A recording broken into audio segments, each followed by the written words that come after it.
جس کی ذمہ داری ہو وہ مجھے میرے دین سے ہٹاتے ہیں، اس لیے میں نے یہ کیا۔ حضور صلی اللہ علیہ وآلہ وسلم نے فرمایا کہ لڑائی بھڑکانے والا ہے، کاش کوئی اس کا معین و مددگار ہوتا۔ وہ اس کلام سے سمجھ گئے کہ اب بھی اگر کوئی میری طلب میں آئے گا تو میں واپس کر دیا جاؤں گا، اس لیے وہ وہاں سے چل کر سمندر کے کنارے ایک جگہ آ پڑے۔ مکہ والوں کو اس قصے کا حال معلوم ہوا تو ابو جندل رضی اللہ تعالیٰ عنہ بھی، جن کا قصہ پہلے گزرا، چھپ کر وہیں پہنچ گئے۔ اسی طرح جو شخص مسلمان ہوتا وہ ان کے ساتھ جا ملتا۔ چند روز میں یہ ایک مختصر سی جماعت ہو گئی۔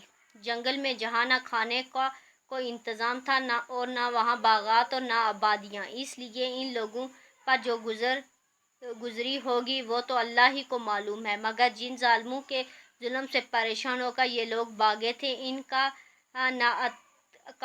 ناطقہ بند کر دیا۔ جو قافلہ ادھر کو جاتا اس سے مقابلہ کرتے اور لڑتے، حتیٰ کہ کفار مکہ نے پریشان ہو کر حضور صلی اللہ علیہ وسلم کی خدمت میں عاجزی و منت کر کے اللہ کا اور رشتہ داری کا واسطہ دے کر آدمی بھیجا کہ بے سری جماعت کو آپ اپنے ساتھ بلا لیں، یہ معاہدے میں تو داخل ہو جائیں اور ہمارے لیے آنے جانے کا راستہ کھلا ہے۔ لکھا ہے کہ حضور کا اجازت نامہ جب ان حضرات کے پاس پہنچا تو ابو بصیر رضی اللہ تعالیٰ عنہ مرض الموت میں گرفتار تھے۔ حضور کا والدہ نامہ ہاتھ میں تھا کہ اسی حالت میں انتقال فرمایا۔ رضی اللہ تعالیٰ عنہ۔ آدمی اپنے دین پر پکا ہو، بشرطے دین بھی سچا ہو تو بڑی سے بڑی طاقت اس کو نہیں ہٹا سکتی، اور مسلمان کی مدد کا تو اللہ کا وعدہ ہے بشرطے وہ مسلمان ہو۔